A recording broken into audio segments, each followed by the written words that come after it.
नमस्कार दोस्तों, स्वागत है आपका पाइपिंग इंजीनियर्स के आज के वीडियो में। दोस्तों, आज एक बहुत ही इम्पोर्टेंट टॉपिक के बारे में बात करने वाले हैं। दोस्तों, हम सब पाइपिंग इंजीनियर्स हैं, डिजाइनर्स हैं, सुपरवाइजर्स हैं, फिटर्स हैं। तो दोस्तों, हम अपना पाइपिंग का जो काम है वो कुछ कोड्स और स्टैंडर्ड्स को फॉलो करके करते हैं। और काफी बार हमें यह दिक्कत आती है कि हमें एग्जैक्टली पता नहीं होता है कि कौन सा कोड या स्टैंडर्ड हमें उस काम को पूरा करने के लिए करना है। सो दोस्तों, आज के वीडियो से आप जान पाएंगे कि अगर आप कोई पर्टिकुलर जॉब कर रहे हैं या पर्टिकुलर किसी चीज को आपको डिजाइन करना है तो आपको कौन सा कोड और स्टैंडर्ड फॉलो करना है। दोस्तों, ये इंटरव्यूज में पाइपिंग के बहुत खासकर ये क्वेश्चंस पूछे जाते हैं। सो जो मेरे दोस्त इंटरव्यू की तैयारी कर रहे हैं वो इस वीडियो को देखें। बेहतर आइडिया के लिए दोस्तों वीडियो को 1.5x की स्पीड से देखें।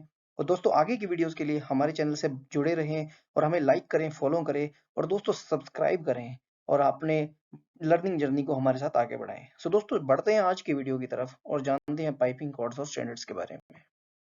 सो दोस्तों, वीडियो में आगे बढ़ने से पहले पहले बात करते हैं पाइपिंग कोड और स्टैंडर्ड क्या होते हैं। इन पाइपिंग कोड और स्टैंडर्ड में क्या फर्क होता है। सो दोस्तों, पाइपिंग कोड एक general rule of systematic procedure for design, fabrication, installation and inspection that are adopted by legal jurisdiction and made into law. So कहने का मतलब दोस्तों ये है कि कोड एक ग्रुप ऑफ जनरल रूल्स होता है। कुछ रूल्स लिखे होते हैं एक डॉक्यूमेंट में, जो कि जिसमें प्रोसीजर्स होते हैं बेसिकली डिजाइन, फैब्रिकेशन और इंस्टॉलेशन के लिए। और वो लीगल जुरिसडिक्शन अडॉप्ट कर सकता है और अडॉप्ट करता है और उसे लॉ की तरह इंप्लीमेंट कर सकता है। दोस्तों, एक code has a limited jurisdiction defined by code. A code is not a law but can be adopted into a law. तो कहने का मतलब ये है कि जो कोड में लिखा हुआ है वो कोई लॉ नहीं है, बट वो अडॉप्ट किया जा सकता है एक लॉ के तौर पे। मतलब आप मानोगे कि जब भी कुछ प्रॉब्लम आएगा तो अगर किसी चीज से क्रॉस वेरीफाई किया जाएगा तो सबसे पहले पाइपिंग कोड से ही वेरीफाई किया जाएगा। और अगर आप उसको नहीं फॉलो करते हैं तो उसे लॉ की तरह इंप्लीमेंट करके आपको पनिश भी किया जा सकता है। सो दोस्तों, code has force of law unlike standards. So दोस्तों, कोड क्या होता है, इसमें फोर्स ऑफ लॉ होती है, यानी कि लॉ की तरह इसमें ताकत होती है। वहीं स्टैंडर्ड्स जो होते हैं वो वॉलंटरली एक्सेप्टेड होते हैं, गाइडलाइंस जो कि मैंडेटरी बन जाती हैं जब आपके वो बिजनेस कॉन्ट्रैक्ट में इनकॉर्पोरेट कर दी जाती हैं। सो पाइपिंग स्टैंडर्ड क्या होता है दोस्तों। पाइपिंग स्टैंडर्ड वो डॉक्यूमेंट्स होते हैं जो कि एक्सपीरियंस्ड इंजीनियरिंग प्रोफेशनल्स, कुछ कमेटीज और सोसाइटीज बनाती हैं, जिन्हें वो बेस्ट इंजीनियरिंग प्रैक्टिसेस मानती हैं और ये मानती हैं कि उनको इम्प्लीमेंट करने से हमारा जो डिजाइन है वह बेहतर हो सकता है। सो दोस्तों, जो यूजर्स होते हैं यानी कि जो डिजाइनर या एंड यूजर है, जो फिटर है, जो भी सुपरवाइजर है, वह उनके एप्लीकेशन के लिए, उनके करेक्ट इम्प्लीमेंटेशन के लिए जिम्मेवार होते हैं।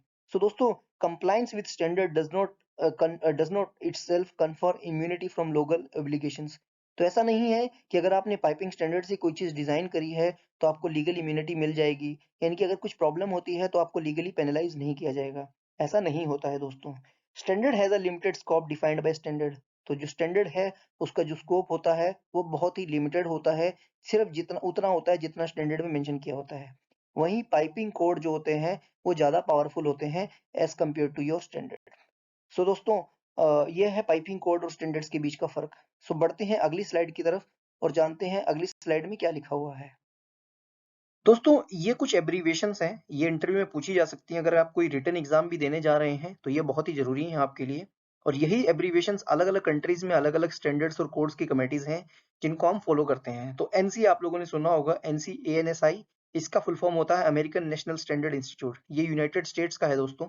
एससीसी है स्टैंडर्ड काउंसिल ऑफ कनाडा, यह आपका कनाडा का है, नाम में ही समझ में आ रहा है। एफनोर है दोस्तों, एसोसिएशन ऑफ फ्रेंचाइजी, तो ये फ्रांस का है। बीएसआई आप लोगों ने सुना होगा, ब्रिटिश स्टैंडर्ड इंस्टीट्यूट, या यूके का है दोस्तों। CEN, committee of European normalization, ये यूरोप का है, इसको यूरोपियन यूनियन फॉलो करती है। डिन स्टैंडर्ड्स आपने सुने होंगे दोस्तों, इसका Deutsches institute of for Normung, ये जर्मनी के स्टैंडर्ड है। जीआईएससी दोस्तों है Japanese industrial standards committee, Japan का है। बीआईएस, ये हमारे country bureau of Indian standards यानी कि इंडिया का है। और ISO, international standard organization for standards, ये वर्ल्ड वाइड है। सो दोस्तों, यह कुछ कुछ ऑर्गेनाइजेशंस हैं जो कि इन कोड्स और स्टैंडर्ड्स को बनाती हैं और इनको कोशिश करती हैं कि ये वर्ल्ड वाइड इंप्लीमेंट कर सकें, ताकि कोई भी व्यक्ति किसी भी कंट्री में किसी भी प्रोजेक्ट पे काम करे तो उसको कहीं पे भी कुछ एम्बिग्यूटी या डिफरेंस ना आए, चाहे आपका कंस्ट्रक्शन में हो, चाहे डिजाइनिंग में हो, या फिर कुछ उसको प्रोक्योरमेंट करना हो। तो through out the world same sort of हम स्टैंडर्ड्स यूज करने की फॉलो करते हैं और स्टैंडर्डाइज करने की कोशिश करते हैं। बढ़ते हैं अगली स्लाइड की तरफ दोस्तों। इस स्लाइड में दोस्तों हमने कुछ कोड्स को मेंशन किया है। यह कोड्स बहुत जरूरी हैं। आपको पता होना चाहिए कि अगर आप पावर प्लांट की इंजीनियरिंग कर रहे हैं तो आपको कौन सा कोड फॉलो करना है। कुछ प्रोसेस की पाइपिंग कर रहे हैं तो कौन सा कोड फॉलो करना है। गैस ट्रांसमिशन की पाइपिंग कर रहे हैं तो कौन सा कोड फॉलो करना है। तो दोस्तों ASME B31.1 आपको पता है यह सबसे इंपॉर्टेंट कोड है जो कि हम मैक्सिमम इंडस्ट्रीज में यूज करते हैं। यह आपका पावर पाइपिंग कोड है। तो जितना भी power related steam related jobs रहता है वो ASME B31.1 कोड में लिखा हुआ है और यह बहुत ही बाइबल है पावर पाइपिंग कोड के लिए।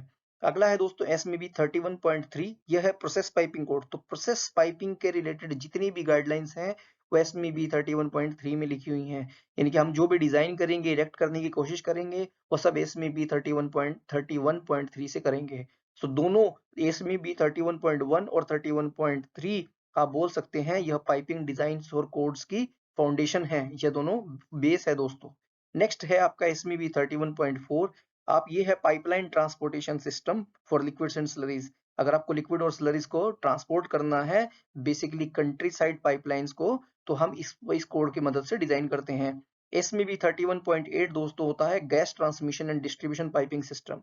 तो जो भी आपकी बड़ी बड़ी कंपनीज कंट्री साइड में पाइपिंग करती हैं, क्रॉस कंट्री पाइपिंग करती हैं, गैस ट्रांसमिशन करती हैं, तो वो जो डिजाइन करती हैं वो 31.8 का यूज करती हैं। 31.9 दोस्तों है बिल्डिंग सर्विस पाइपिंग के लिए। जो भी हम बिल्डिंग्स में सर्विस को देने के लिए पाइपिंग करते हैं डिजाइन, वो 31.9 के हिसाब से डिजाइन किया जाता है। 31.11 है दोस्तों स्लरी ट्रांसपोर्टेशन पाइपिंग सिस्टम। उसी तरीके से AWWA American water works association का M45 है दोस्तों, ये फाइबर क्लास पाइप डिजाइन के लिए है। AWWA M55 है पी डिजाइन एंड इंस्टॉलेशन के लिए। तो दोस्तों वैसे तो बहुत सारे कोड्स हैं, लेकिन यह कुछ इंपॉर्टेंट कोड्स मैंने यहाँ पे मेंशन किए हुए हैं जो कि आपसे इंटरव्यूअर पूछ सकता है और ये पाइपिंग में बेसिकली यूज भी करते हैं। सो बढ़ते हैं अगली स्लाइड की तरफ दोस्तों। इस स्लाइड में दोस्तों हमने कुछ स्टैंडर्ड्स मेंशन किए हैं। जैसा कि आपको बताया था कि स्टैंडर्ड्स कुछ सेट ऑफ प्रैक्टिसेस हैं जो कि प्रोफेशनल इंजीनियर्स, एक्सपीरियंस्ड सोसाइटीज, वो सब और कमेटीज डिफाइन करती हैं। तो कुछ स्टैंडर्ड्स हैं जैसे IS 1239 पार्ट 1। यह IS है यानी कि इंडियन स्टैंडर्ड है दोस्तों। यह जो स्टैंडर्ड है यह पाइप फिटिंग्स के लिए है। यह पार्ट 1 स्टील ट्यूब्स के अंडर आता है। IS 1239 पार्ट 2 DN 150 से ऊपर जो पाइप जो ट्यूब फिटिंग्स हैं उनके लिए यूज करते हैं, स्टील ट्यूब्स और tubular and other rod fittings. ये है IS 3589 दोस्तों steel pipes for water and sewage. यह 150 से ऊपर जो पाइप साइजेस हैं उसके लिए यूज किया जाता है। ASTM 105 आप सब जानते हैं, यह कार्बन स्टील फोर्जिंग के लिए स्टैंडर्ड स्पेसिफिकेशन है। STM 106 हाई टेम्परेचर सर्विसेज जो होता है, बेसिकली जो पाइप्स वगैरह भी हम स्टीम के लिए यूज करते हैं, सीमलेस कार्बन स्टील का यह स्टैंडर्ड है। STM 135 दोस्तों स्टैंडर्ड स्पेसिफिकेशन है ये electric resistant welded steel pipes के लिए। तो यह specification electric resistance welded steel pipe इस स्पेसिफिकेशन के तहत मैन्युफैक्चर किए जाते हैं। अगले स्लाइड में बढ़ते हैं। अगले स्लाइड में यही कुछ स्टैंडर्ड्स को कंटिन्यू किया है। SMB 36.10 आप सब लोग इस स्टैंडर्ड उसको बखूबी जानते होंगे क्योंकि इससे हमें शेड्यूल नंबर और पाइप की थिकनेस मिलती है। तो यह स्टैंडर्ड है आपका welded and seamless rod steel pipe के लिए। SMB 36.19 दोस्तों सेम है, इसमें भी हमें स्टेनलेस स्टील का शेड्यूल नंबर और थिकनेस मिलती है। तो यह स्टेनलेस स्टील का स्टैंडर्ड है। SMB 16.1 है दोस्तों ग्रे आयरन फ्लेंजेस के लिए। जो हम लोग फ्लेंजेस, अगर कास्ट आयरन के फ्लेंजेस हम यूज कर रहे हैं तो SMB 16.1 यूज करते हैं। 16.5 सिमिलरली जो नॉर्मल फ्लेंजेस हम कास्ट आयरन के जो यूज करते हैं, MS के यूज करते हैं, क्षमा कीजिएगा, MS के जो स्टील पाइप फ्लेंजेस यूज करते हैं वो 16.5 से यूज करते हैं। आपको पता होगा फ्लेंज का थिकनेस कितना होना चाहिए, क्या उसका PCD होना चाहिए, क्या उसका डाया होना चाहिए, उसके हिसाब से 16.5 में मेंशन किया हुआ है। 16.9 है दोस्तों factory made rods butt welded fittings के लिए। 16.11 अगेन फोर्स फिटिंग्स, आपकी जो सॉकेट वेल्डेड और थ्रेडेड फिटिंग्स होती हैं, यानी कि जो स्मॉल साइज फिटिंग्स होती हैं उनका जो भी साइजेस वगैरह होते हैं, कितनी थिकनेस रहेगी, वो सब आप 16.11 को रेफर करते हैं। SMB 16.25 दोस्तों हैं बट वेल्डेड एंड्स के लिए। 16.47 अगेन जितने आपके लार्ज डाया फ्लेंजेस होते हैं, 24 इंच से बड़े फ्लेंजेस के लिए 16.47 का स्टैंडर्ड होता है। API 594 दोस्तों वॉल्स के लिए, चेक वॉल्स के लिए आपका स्टैंडर्ड है। 598 है वॉल का इंस्पेक्शन का स्टैंडर्ड। 599 है दोस्तों मेटल प्लग वॉल्स के लिए। API 600 है दोस्तों गेट वॉल्स के लिए। दोस्तों कुछ ये स्टैंडर्ड्स थे जो कि हमने मेंशन किए हुए थे, और आप जानते हैं जब आप डिजाइन करते हैं या फिर किसी भी सिस्टम को इंजीनियर करते हैं तो आप इन स्टैंडर्ड्स का day in day out use करते हैं। दोस्तों आपके लिए एक लाइब्रेरी को कोशिश करिए बिल्डअप करने की, ताकि आपको सारे स्टैंडर्ड्स का नाम जो हम डेली इंजीनियरिंग में यूज करते हैं आपको एक जगह मिल सके। दोस्तों आशा करता हूँ आज की वीडियो से आपने कुछ सीखा होगा।